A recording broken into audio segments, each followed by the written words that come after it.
Baik, Assalamualaikum warahmatullahi wabarakatuh. Saya Rahmat Al-Ghazi. Di sini saya akan menjelaskan tentang prospeksi dan eksplorasi, sistem penambangan terbuka, sistem penambangan bawah tanah, dan reklamasi tambang.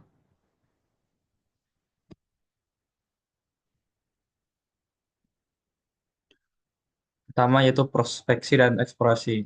Masuk ke prospeksi ialah kegiatan yang bertujuan untuk memperoleh indikasi adanya endapan bahan galian atau sumber daya mineral dan data-data serta bukti-bukti mengenai keberadaan endapan bahan galian tersebut.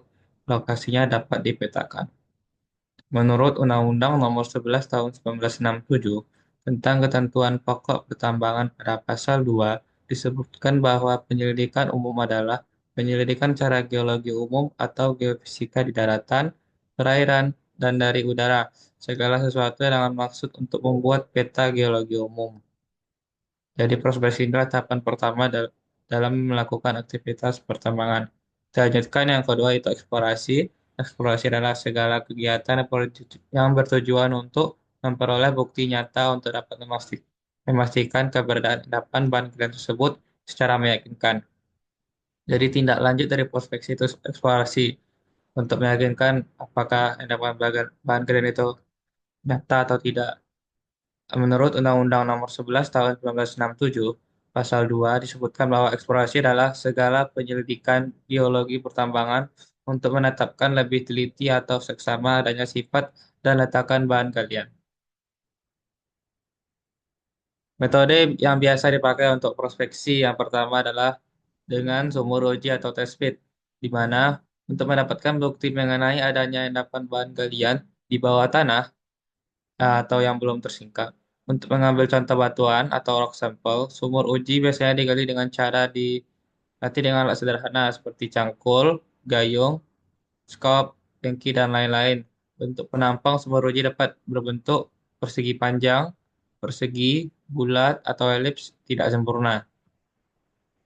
Yang kedua ialah prospeksi dengan parit uji atau trench. Pada dasarnya, maksud dan tujuan sama dengan penyelidikan yang mempergunakan sumber uji yang berbeda adalah bentuknya. Parit uji digali memanjang di permukaan bumi dengan bentuk penampang trapesium dan kedalaman 2 sampai 3 meter. Sorry. Berbeda dengan sumur uji, bila jumlah parit uji yang dibuat banyak dan daerah yang mudah dijangkau oleh peralatan mekanis, maka penggalian parit uji dapat dilakukan dengan dragline atau hydraulic excavator atau backhoe.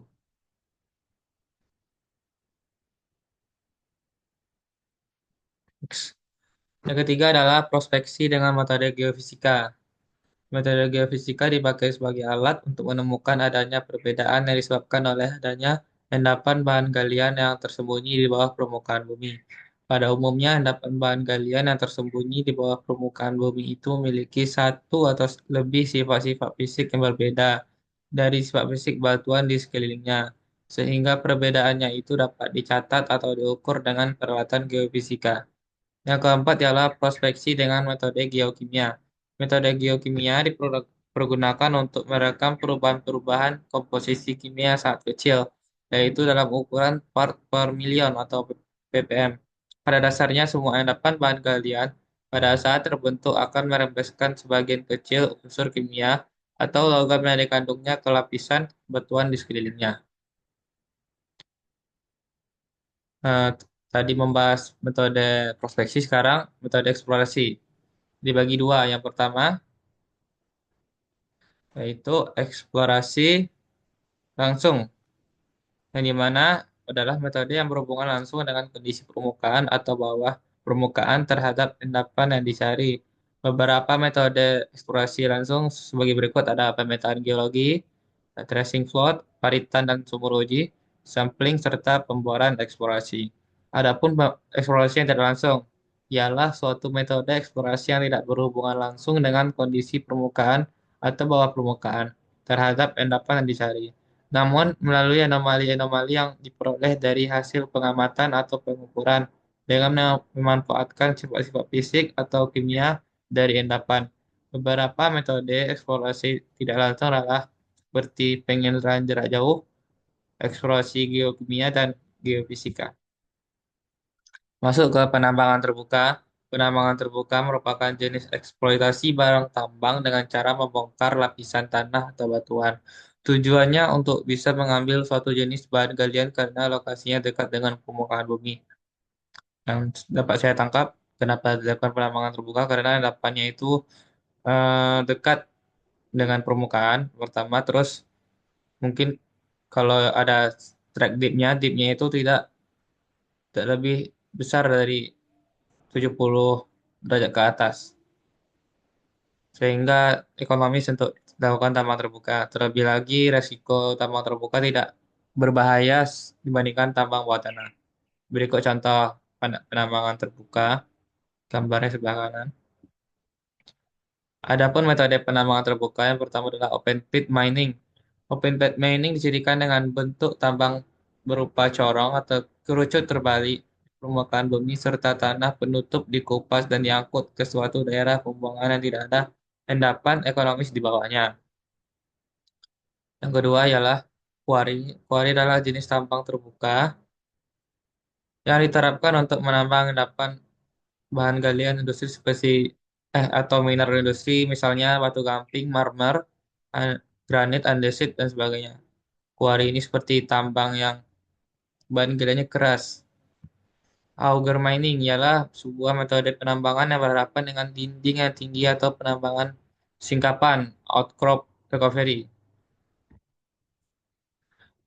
Adapun penambangan bawah tanah ialah penambangan bawah tanah merupakan proses pengambilan suatu jenis barang tambang dengan membuat sumur atau terowongan ke dalam lapisan batuan.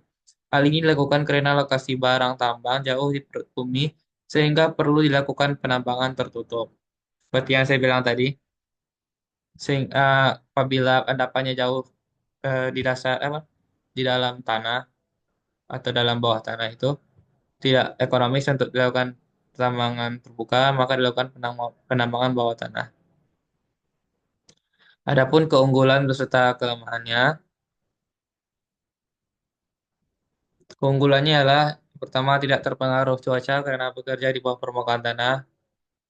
Jadi, semisal kalau hujan pun masih bisa beroperasi di bawah tanah. Kedalaman penggalian hampir tak terbatas karena tidak terkait dengan SR atau stripping ratio.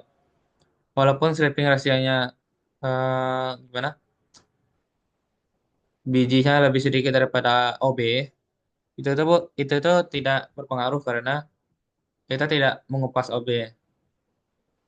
Yang ketiga, secara umum beberapa metode tambang bawah tanah lebih ramah lingkungan.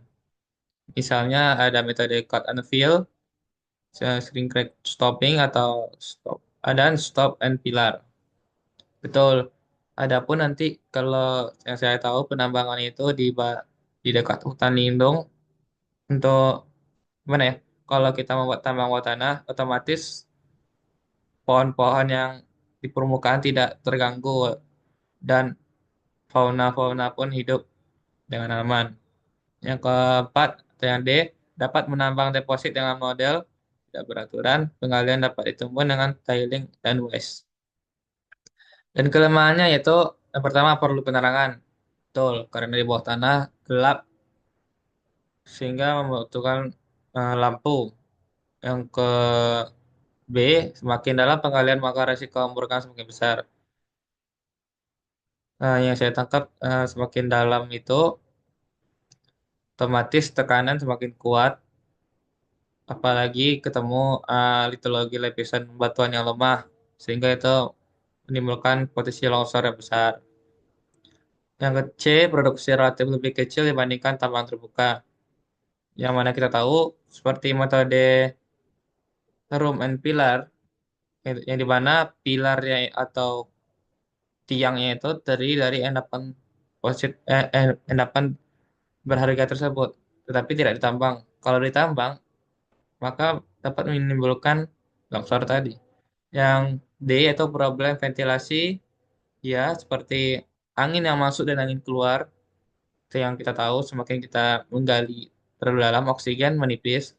Bahan peledak arus yang permissible jika untuk membuat tunnel atau tambang bawah tanah itu dengan peledakan. Kita harus hati-hati karena ada saja kita nanti bertemu sulfur atau gas yang membuat mudah terbakar. Debu yang pertama, debu dan gas beracun. Masalah safety dan kecelakaan kerja menjadi kendala.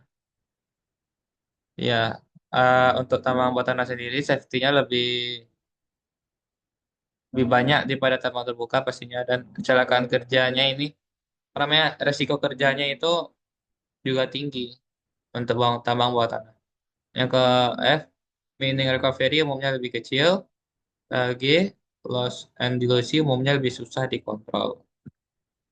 Lanjut, reklamasi tambang ialah tahapan terakhir, bukan terakhir juga sih.